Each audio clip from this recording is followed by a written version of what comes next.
Hey everyone, welcome to the first episode of the Whack Me series. Whack Me stands for We All Gonna Make It, and how is what I'm gonna show you today. I mentioned in my How I Made 1 Crore and Lost It All video link above that I'll be starting a mini quest series on how to earn 3,34,761 rupees starting from zero. And so here's the first episode. As you can guess, we are now going to call it the Whack Me series. I'll be adding more tips on how to earn, manage, operate new hustles in the Whack Me series as I try out new things. I only want to do things that I have done and tested myself, so no bullshit, no copy-pasting ideas that sound really good to the ear and turns out impractical. None of these tips are get-rich-quick schemes, so if you're here looking for one, this video is probably not for you. 5 ways to go from 0 to 3,34,761 rupees that you can start doing right now. Let's go. Starting off with an obvious one and probably one of the easiest on this list. When I came back from college full of hope and positive vibes, I had a lot in my mind that I wanted to do. I am going to transform this place, I told myself. Only problem, I was not making any money, but I had time. While working on my big ideas, I was helping out kids, family, neighbors with their maths and science problems. I was later approached by some parents to help their kids with their maths and science, even offered me money. I took up the offer since I wasn't really doing much in the morning hours and the late evenings, and those are tuition hours. Plus, I was broke, so I started collecting school, high school math, science textbooks and started studying them. It was easier than I thought, and within a month's time, I was tutoring 7 kids earning 10,000 rupees per month, teaching 3 hours a day, Monday to Friday. That's almost the same as what some full-time teachers who work from 9 to 3 make in a month. I was also fortunate enough to have 2 full-time staff back then, and I was able to pay them through my tuition earnings. Wasn't much, but we got by. Here's my advice to you. There are so many parents out there, potential clients looking for private tutors. I would say you start getting those class 5, 6, 7, 8, 9, 10 math, science textbooks and start studying them. Trust me, it's not as hard as it might have seemed when you were a student. If you're broke, jobless, frustrated, contributing little to nothing, stop kidding yourself. Stop saying that you do not have enough time. That big idea that you've been working on for months and years and won't settle for anything less, stop it and start doing this. Start with this and then move on to bigger things. Who knows, this might just give you the momentum you need to start moving forward to bigger, better things. Stop trying to save the world, save yourself first. Turning your competition into your biggest client. Let me explain this with one of my ventures. Every time we plan to organize an event, the first thing to figure out would be expenses, budget, and returns. Let me take you through the expense part to explain this better. Wall masking, stalls, generators, sound system, lights, venues, team incentives, printing costs, ads, designs. Now, we did what we could on our own to cut expenses, but that almost never made any significant cuts. The things that were costing us were the third parties that we had to pay. Generators, sound system, lighting, venue, tents. These were expenses where the best we could do was negotiate.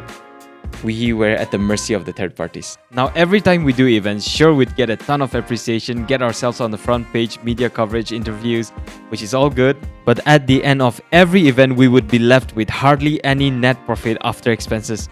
And at the end of the day, all that hard-earned money would go to paying our expenses. Hard-earned because we would start event preparations 2 to 3 months ahead. And trust me, those 2-3 months were brutal. So at the end of every event, my heart would break paying off our expenses with that hard-earned money, which made me think, we do all the hard work for months. These guys, they bring in their stuff, set it up, and then leave with their money. A smooth transaction, right? Which gave me the idea of investing in tents, which we could use in our own events and then give it out for hire when we're not using them. So I bought 20 of these bad boys with a loan for a total of rupees 1,10,000, each costing 5,500 rupees. There were other expenses like transport and packaging, which summed up to about roughly 10,000 rupees, so a total of 1,20,000 investment. I was giving these tents out for 1,300 rupees per day, including the transport. We also got in touch with a lot of event managers and gave out flyers. We started to see a huge rise in demand just a couple of days after the tents arrived. We did have a slight advantage back then because a lot of people were in the event management business, but not many had the smaller tents which were used in receptions and dining areas. We were left alone by the big players because they were busy with the bigger bundle business. But I knew we had to move fast because eventually our clients would become our competition. Once they figure out that these smaller tents actually made very good money. I ran the business for about 2 years, and in that time almost 5x'd my investment. Bought a scooty with that. This scooty. Ah, so proud and all. The tip here is not you buying more tents. The point here is not to add to the already saturated market and become another competition. Rather, it is to turn competition into clients. If you see a trend that's booming, look for services and products that can complement their business.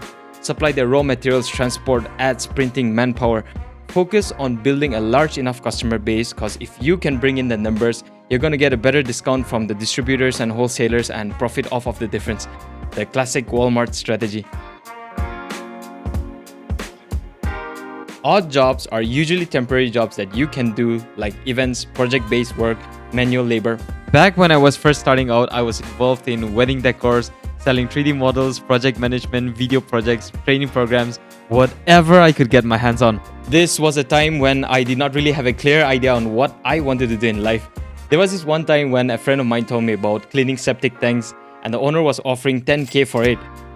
Do that 10 times and you're a lakpati. I think odd jobs are a great starting point to break free the self-conscious, oh, what are my friends and family going to think about me trap. This of course requires you going out and looking for a role that you can fill in, manual work included. When I was in college, I wanted to earn some extra cash, but I was living in the campus hostel, so getting a job outside was not very practical. So I went to the faculty block, straight to the dean's office, and asked if I could get a part-time job.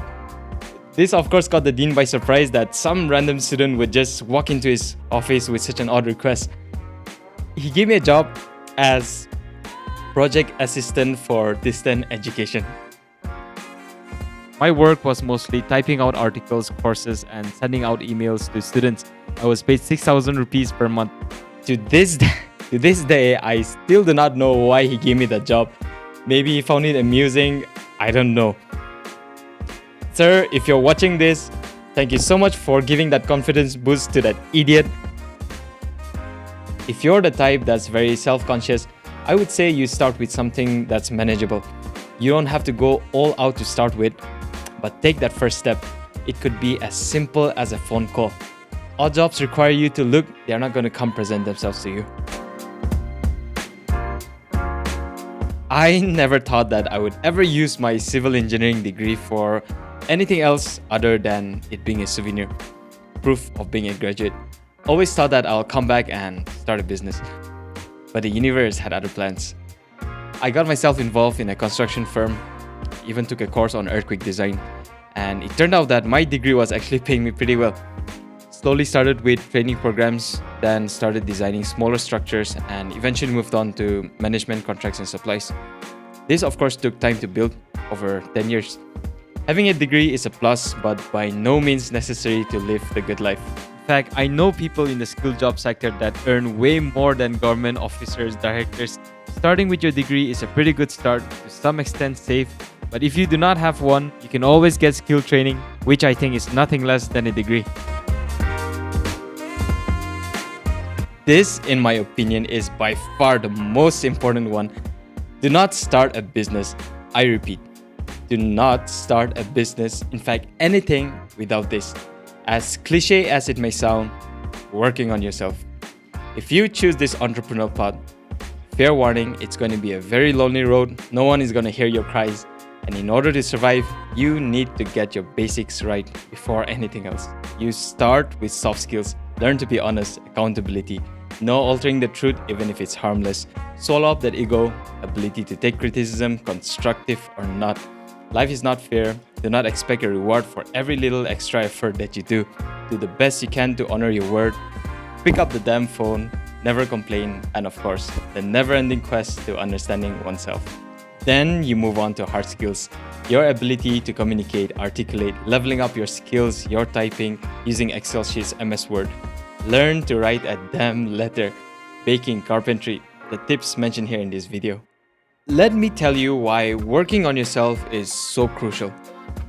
Even if I were to lose everything right now, my business fails, I'm broke again, I know for a fact that I am not going to go hungry. And the best part, this is not even boasting. I can start giving tuitions again. With the knowledge and experience that I've gathered over the years, I can start a new business on the side with zero money. All those hours spent on learning new skills, acquiring new knowledge, that's what's going to keep this tummy full. And that's something no one can take away, except God. But I think I just solved nepotism. Everyone desires a stable job, a guaranteed income for life. If such a thing even exists, investing in yourself would be the closest one to it.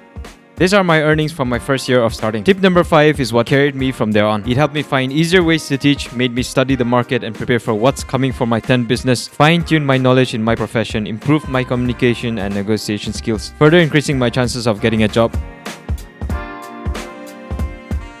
Right after college, I wanted to do something, but never knew what. I don't think I ever had the wiring of a specialist, a one-job mindset. I was in Delhi for almost a year, soul searching. Sorry for another time. But nothing was really happening. It was only when I started moving, meaning taking up those odd jobs, whatever I could do, fine, that things started happening, showing up. I started meeting people, opportunities started presenting themselves, or rather, I got myself standing on the road where opportunity drove by every once in a while. Something I would have missed if I stayed home worrying about what I should do.